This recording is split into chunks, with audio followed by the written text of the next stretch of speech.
Hello, I'm Sam Gunther, and today I will be your English teacher. We are going to be discussing the book, The Invisible Life of Addie Larue by V.E. Schwab.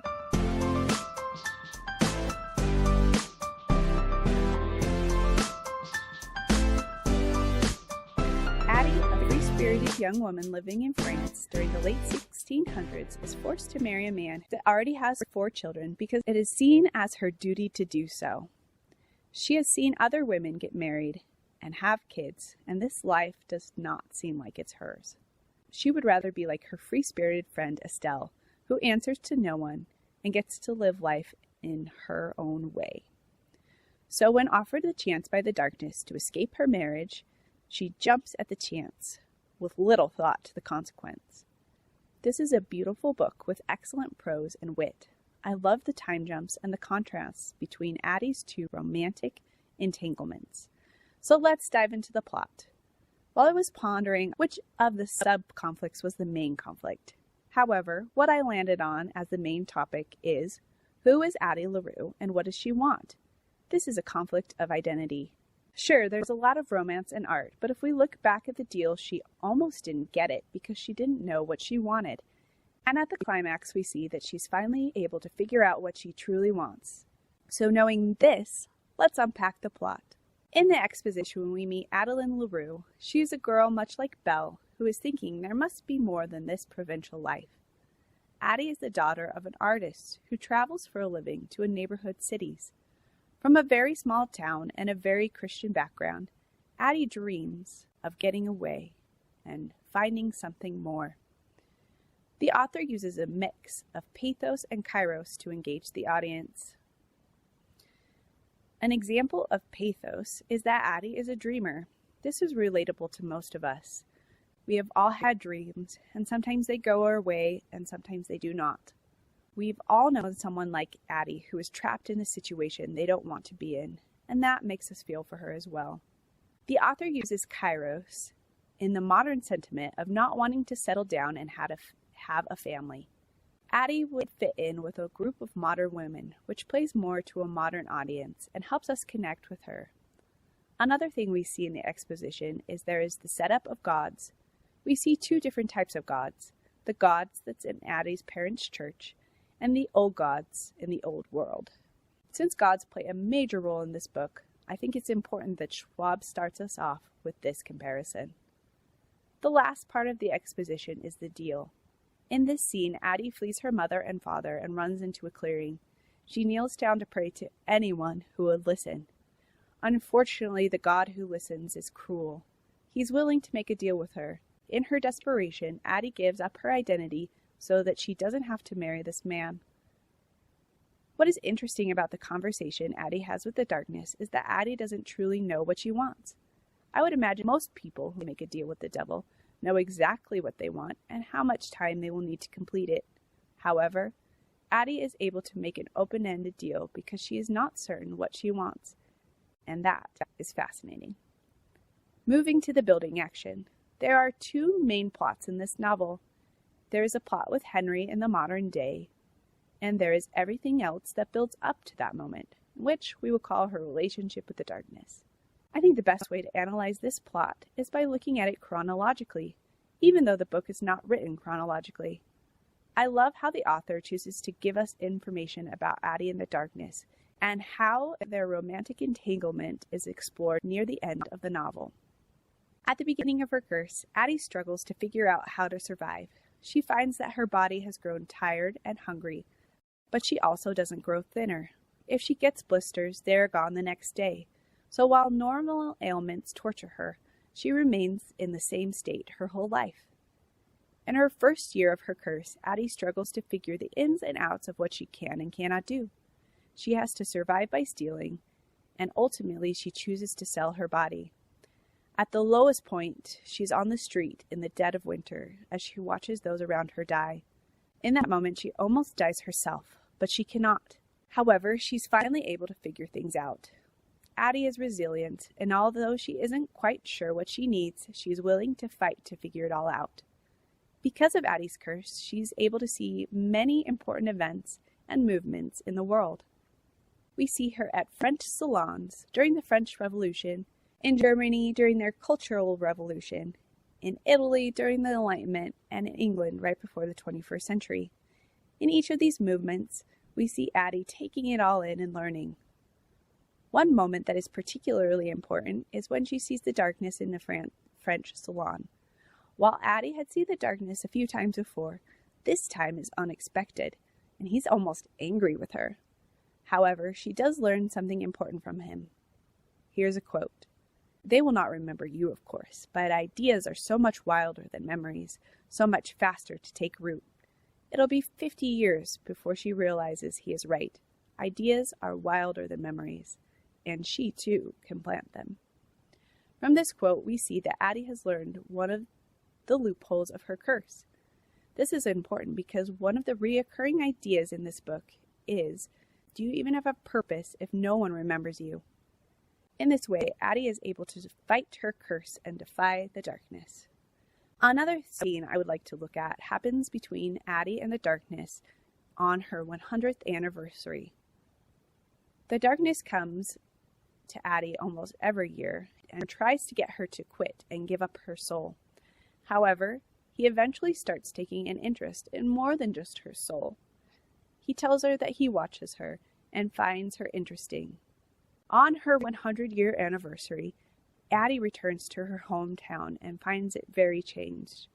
She had been there 50 years before, but everything is so different. The tree that she had placed over Estelle's grave had been hit by lightning. In this moment, Addie feels so tired, and when the darkness comes, instead of putting her down or taking this moment as a time to try to get her soul, the darkness is just there for her. I think this is a real shift in their relationship. Sure, we have seen him try so hard to get her soul, even though it's clear he cares for her now. He's almost a friend to her in this moment, and it's truly beautiful. Addie eventually finds her way to the United States, and she travels to many cities there. She has a number of relationships with artists and finds a way to leave her mark. She has really found her stride when she is approached by the darkness in San Francisco. At this meeting, the darkness is acting like a jilted lover. It is here that they begin their romantic relationship. This relationship is important for Addie because it's the first real relationship she has ever had. Because of her curse, all of her other relationships have been flings. This relationship with the darkness helps Addie to realize that the thing she wants more than anything else is her own freedom. The darkness gives her a house, he offers her safety, but that's not what she wants. What she truly wants is to be beholden to no one. At the end of her relationship, the darkness and her have a fight that ends with her house burning down. At this moment, the darkness claims that their whole relationship was just a ploy to get Addie's soul, and that breaks her. I honestly don't think that in that moment he meant that, but because he is a god and he is so full of pride, he cannot admit to Addie, in that moment, his feelings for her had been genuine.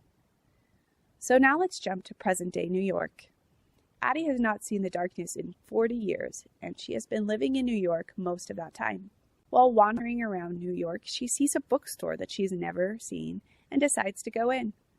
She tries to steal a book from the shelves, but strangely enough, the bookstore worker catches her and seems to remember her. She later goes back to try to resell the book for another and finds that Henry, the bookstore worker, remembers her. What? After almost 3 years of no one remembering her, Addie is finally remembered. This is amazing to her. Addie and Henry start dating and eventually learn that each of them has made a deal with the darkness. They fall in love and go on many cute dates. Through Henry, Addie is able to find herself again. As we know, Addie was an artist before her curse. However, because of this curse, she hasn't been able to do any of her own art. Through Henry, Addie is able to break that restriction and create again. This is amazing for her. She's finally able to share her story. Eventually, Addie learns that Henry's curse date is almost up, and that he only made the deal with the darkness for a year. This is soul crushing. Addie decides to meet with the darkness to try to negotiate for Henry's soul, but is unable to do so and ends up missing a whole week of Henry's last month. In the climax, we see Henry's last day. They have a lovely day together, and it is getting time for Henry's life to be over. He is scared, but he has accepted his fate. However, we see that Addie has made her own deal. The night before the deal, Addie meets with the darkness and agrees that she will be his until he's done with her, if the darkness agrees to set Henry free. The darkness decides to take the deal, and Henry is saved. The resolution of the conflict shows us what Addie really wanted, her freedom. Although she had to give up her love, she was able to get what she always wanted, her freedom. Now let's explore each of our main characters. Henry is a tragic character. I cannot imagine going through my life and not being loved, and it seems pretty clear that Henry has not been given unconditional love by anyone. This is a difficult thing to do, especially when you are willing to give unconditional love. Henry is a dynamic character because he changes so much from the beginning of his curse to the end. However, for much of his time with Addie, he is a static character. He's just a genuine, good person. And you can see that his love for her is so pure. I do feel like much of Henry's growth comes from his curse, but since he's not the main character, we don't really get to see the extent of that. The next character I would like to look at is the darkness. Absolutely love the darkness in this book. He is very true to his character and forces Addie to see that. There are two scenes that I'd like to discuss that deal with the darkness. The first scene is when the darkness takes Addie to the opera in Germany. You know he chooses this place because Addie will love it, and she does. After the opera, the darkness and Addie are talking, and Addie brings up to the darkness that he and her are more alike than he might realize because they are both alone. In response to this, the darkness takes Addie to Beethoven's house and steals his soul. In this moment, we see the facade of the darkness disappear, and we are able to see what he truly is. This moment is important because at times we forget that the darkness is genuinely scary. Also, it's very well written. The rending of his soul from his body was a horrific moment, and it reminds us of our own humanity. The second scene I'd like to discuss is when Addie is talking to the darkness about war. The darkness notes that he hates war, and Addie is surprised because she thought all dark things came from him. This is an interesting moment because I'm sure you were thinking the same thing about the darkness, that he is responsible for all evil. However, he clearly is not. The darkness is such an interesting character. You would think he is incapable of love, and yet he clearly cares for Addie. Maybe he's truly lonely in this world, or maybe it's because he finds her beautiful, but he chooses to be with her. However, I do not think you can make the argument that the darkness is a dynamic character. At his core, the darkness stays the same. It is in his nature as a god to stay the same as everything else changes around him. I love this idea for many reasons, but I think the number one reason is because it is like so many people. They too are stuck in their patterns and cannot get out of them. The last character to discuss is Addie. Addie is one of those heroines that you cannot help but love. She has a defiant spirit and she wants nothing more than freedom. If she had been born in our time, she would have had it. Unfortunately, she was born in a time when women didn't have much freedom at all. One quote from Addie that helps us understand her is this: "Freedom is a pair of trousers and a buttoned coat, a man's tunic and a tricorn hat." If she only had known, the darkness claimed he'd given her freedom, but really there's no such thing for a woman, not in a world where they are bound up inside their clothes and sealed inside their homes, a world where only men are given leave to roam. I love this quote because it shows that Addie is perceptive, but it also highlights the inequity of men and women. If Addie had been a man, she might have had other challenges. However, freedom wouldn't have been one of them. Since freedom is what she truly craves, this quote shows one reason why Addie will never be free, or at least not for centuries. Another quote I love that gives us an insight into Addie's character is this one: "What she needs are stories. Stories are a way to preserve oneself, to be remembered, and to forget. Stories come in so many forms, in charcoal and in songs, in paintings, poems, films, and books. Books," she has found, are a way to live 1,000 lives, or find strength in a very long one. Addie was very tired before she met Henry, yet she keeps finding strength to fight the darkness. She fights him by appearing in pieces of art throughout the years, yes, but she also finds strength in the people she meets. She tells us about many people in her life that made her stronger and better, even if she only got to know them for a few hours. Another thing that keeps her going is experiences. She's able to see and feel so much that gives her the will to keep going. I loved Addie as a character because she is resilient and sassy. She has interesting character growth compared to many other heroines because instead of gaining more empathy, she becomes more like a god herself, a little bit selfish and sly. She grows to learn so much, but because she hasn't really had a chance to fully connect with people, it has made her a bit callous and sorrowful. I love this because she's unique to many female heroines. Always great to see a character that breaks a trope. I find that the tone of the book really lends itself to understanding Addie and the themes in the book better. Here's an example I think captures the tone. A dreamer, scorns her mother. A dreamer, mourns her father. A dreamer, warns Estelle. Still, it doesn't seem such a bad word. The overall tone of this book is very positive. Though it deals with difficult subject matters, Addie is an optimist, and that comes through in the narrative. Let's move to themes.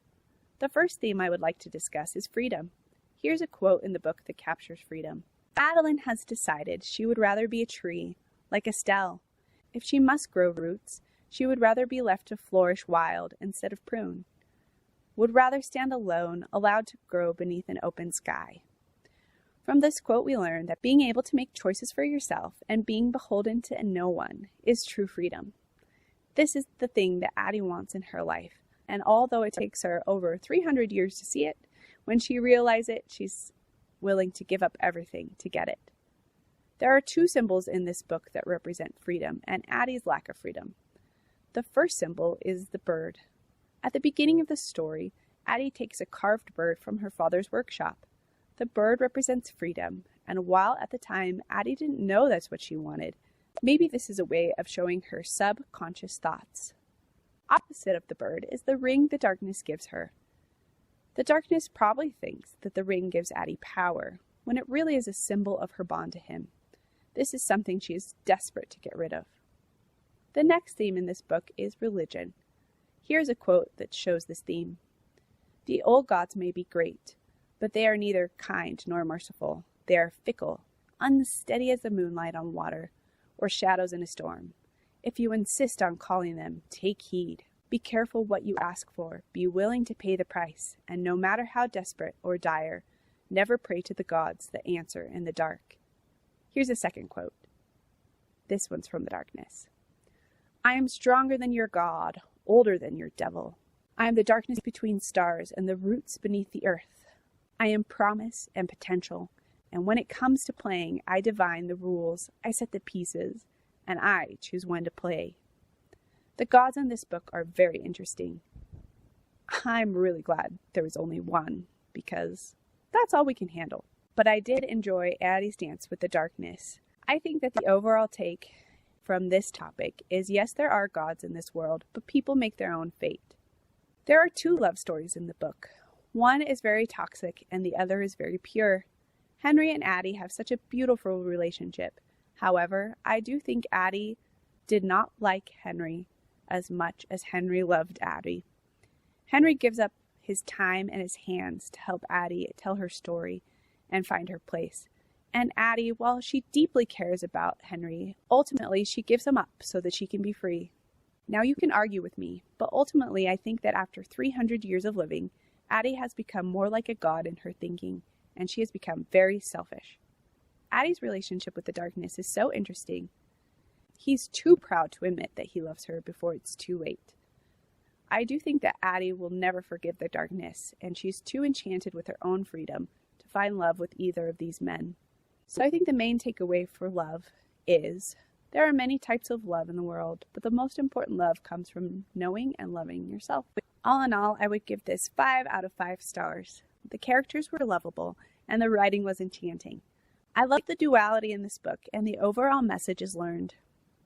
Thank you for listening to me. If you like this video, make sure to give it a thumbs up, or even better, leave me a comment or a review. Make sure to subscribe to According to Your English Teacher wherever you are listening.